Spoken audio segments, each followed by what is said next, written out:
नमस्कार दोस्तों, जय श्री राम, जय सीताराम, जय हनुमान, जय बागेश्वर धाम सरकार। दोस्तों, सिंदूर औरतों के सुहाग का प्रतीक होने के साथ उनके श्रृंगार में भी सबसे ज्यादा महत्वपूर्ण होता है। लेकिन अगर आपसे यह कहा जाए कि आपके सिंदूर लगाते समय की गई ये गलतियां आपके पति को बुरी तरह कर्ज में डुबो देंगी और आपको लकीर का फकीर बना देंगी, तो यह आपको कैसा लगेगा?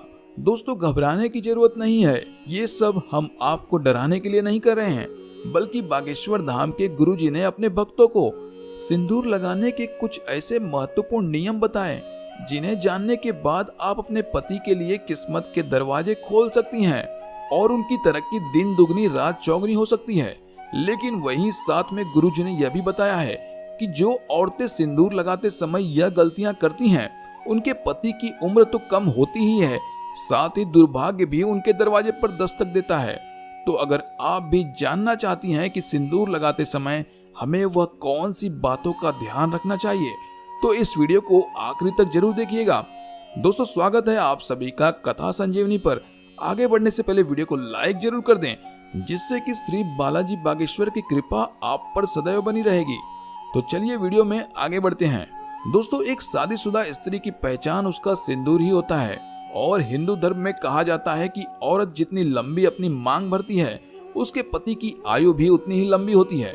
इसके अलावा सामुद्रिक शास्त्र में जो 16 श्रृंगार बताए गए हैं, उनमें से सबसे महत्वपूर्ण श्रृंगार सिंदूर ही है, जो न केवल एक स्त्री की गरिमा को दिखाता है, बल्कि उसके पति के सौभाग्य को भी बनाए रखता है।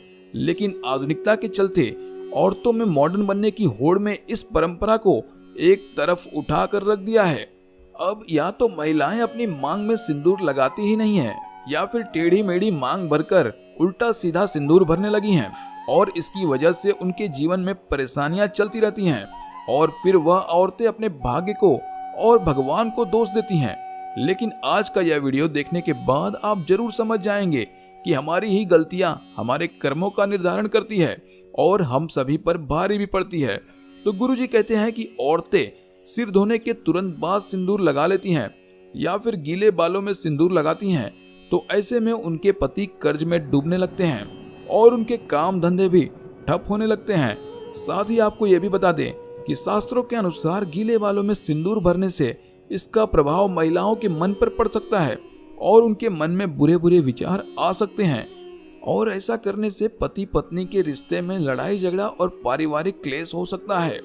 औरतों को हमेशा अपने बाल धोने के बाद सुखाने चाहिए और उसके बाद ही अपनी मांग भरनी चाहिए।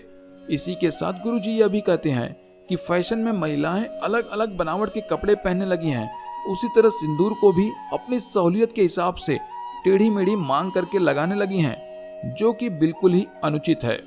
सिंदूर लगाते समय महिलाओं को यह ध्यान में रखना चाहिए कि सिंदूर हमेशा नाक की सीध में ही लगाएं। जो औरतें टेढ़ी मेढ़ी मांग निकाल कर सिंदूर लगाती हैं, ऐसी औरतों के पति की सफलता में कई रुकावटें आती हैं और उनके कोई भी कार्य सफल नहीं हो पाते। वही जो औरतें अपनी मांग के सिंदूर को अपने बालों से छुपा लेती हैं, तो ऐसी औरतों के पति को समाज में सम्मान नहीं मिलता और समाज में उनकी छवि भी और लोगों के बीच में छुप जाती है। लोग या तो उन्हें पहचानते नहीं या फिर उनकी एक गलत छवि लोगों की नजरों में बनी रहती है। इसके अलावा गुरुजी ने यह भी कहा कि औरतें अक्सर अपना सिंदूर दूसरी औरतों को लगाने के लिए दे देती हैं, या फिर किसी और का सिंदूर अपनी मांग में लगा लेती हैं, या किसी और की बिंदी लगा देती हैं, तो आपके पति का सौभाग्य आप खुद ही दुर्भाग्य में बदल रही हैं। कभी भी किसी और की बिंदियां या सिंदूर मांग कर लगाने से हमारे पति के जीवन में भी वही दुख और तकलीफ आने लगती है जो उस स्त्री के जीवन में होते हैं। और अगर आप अपनी बिंदी और सिंदूर किसी और को लगाने के लिए देती हैं, तो इससे आप अपना सौभाग्य उस स्त्री को खुद ब खुद दे देती हैं। तो इसलिए आप अपनी किसी भी चीज को दूसरों को दे सकती हैं या दूसरों से मांग कर कुछ भी इस्तेमाल कर सकती हैं, लेकिन अपनी बिंदी और सिंदूर को किसी को देने और किसी से लेने से पहले 1000 बार जरूर सोचिएगा। इसी के साथ दोस्तों, गुरुजी ने सिंदूर लगाते समय हमें किन बातों का ध्यान रखना चाहिए, यह भी बहुत ही अच्छे तरीके से बताया है। गुरुजी कहते हैं कि औरतों को हमेशा नाक की सीध में लंबा सिंदूर लगाना चाहिए। माना जाता है कि औरत अपनी मांग जितनी लंबी भरती है, उसके पति की आयु भी उतनी ही लंबी होती है। और उसकी तरक्की के रास्ते भी खुलते चले जाते हैं। अगर आप एक कामकाजी महिला हैं और हर रोज सिंदूर लगाना आपके लिए मुमकिन नहीं है, तो आप यह ध्यान रखें कि तीज त्योहार के मौके पर सिंदूर जरूर लगाएं। और हो सके तो जब भी आप किसी मंदिर या फिर पवित्र स्थान पर जाएं, तो वहां का सिंदूर लेकर अपनी मांग में जरूर भरें। और जिन स्त्रियों की नई नई शादी हुई है, वे अपनी शादी का सिंदूर संभाल कर रखें और उसी सिंदूर में और सिंदूर मिलाकर लगाते रहें और कम से कम 40 दिनों तक ये सिंदूर जरूर लगा कर रखें। इसी के साथ गुरुजी ने यह भी कहा है कि तीज त्योहार के मौके पर करवा चौथ पर आपको अपने पति से सिंदूर लगवाना भी आपके सौभाग्य को बढ़ा सकता है। इसी के साथ महिलाओं को यह ध्यान भी रखना चाहिए कि सिंदूर लगाते समय अगर सिंदूर उनकी नाक पर गिर जाता है तो उनके पति की आयु बढ़ जाती है। वहीं अगर सिंदूर गलती से जमीन पर गिर जाता है तो इससे महिलाओं के जीवन में जरूर कोई ना कोई संकट आने वाला होता है। तो सिंदूर लगाते समय इन बातों का विशेष ख्याल रखना चाहिए।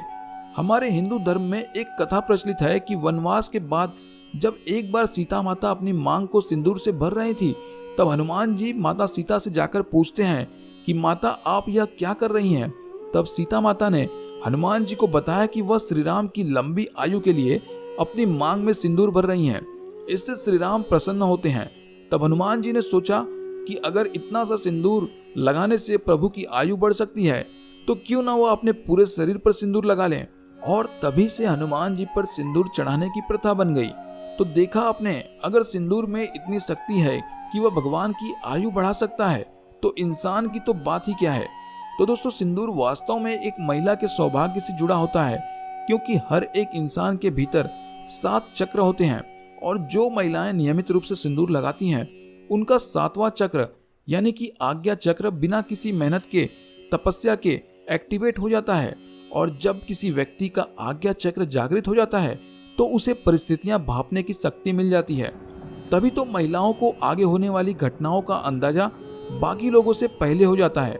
आपको बता दें कि बड़े बड़े तपस्वियों को अपने आज्ञा चक्र को जागृत करने के लिए गहन तपस्या करनी होती है। वहीं महिलाएं अपना आज्ञा चक्र केवल अपनी मांग में सिंदूर लगाकर ही जागृत कर सकती हैं। वहीं विवाहिता के लिए तो सिंदूर न केवल उनके सौभाग्य बल्कि सुहाग का भी प्रतीक है और वह स्त्रियां अपने पति के हृदय में एक विशेष जगह भी प्राप्त करती हैं, जो अपने पति के नाम की मांग हर रोज भरती हैं। तो दोस्तों, औरतों को यह हमेशा ध्यान रखना चाहिए कि सिंदूर न केवल उनके पति की आयु लंबी करता है, बल्कि उनकी चेतना शक्ति को भी जगा देता है। तो सिंदूर लगाना न केवल उनके पति के सौभाग्य से जुड़ा है, बल्कि स्त्रियों की मानसिक शांति से भी जुड़ा है। हर रोज सिंदूर लगाने वाली स्त्रियों का मंगल ग्रह मजबूत रहता है। तो उम्मीद करते हैं कि गुरुजी के बताए हुए मांग भरने की यह नियम आप जरूर अपनाएंगे।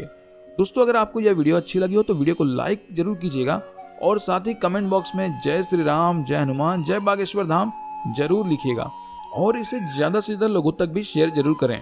दोस्तों, मिलते हैं अगली वीडियो में, तब तक के लिए आप सभी का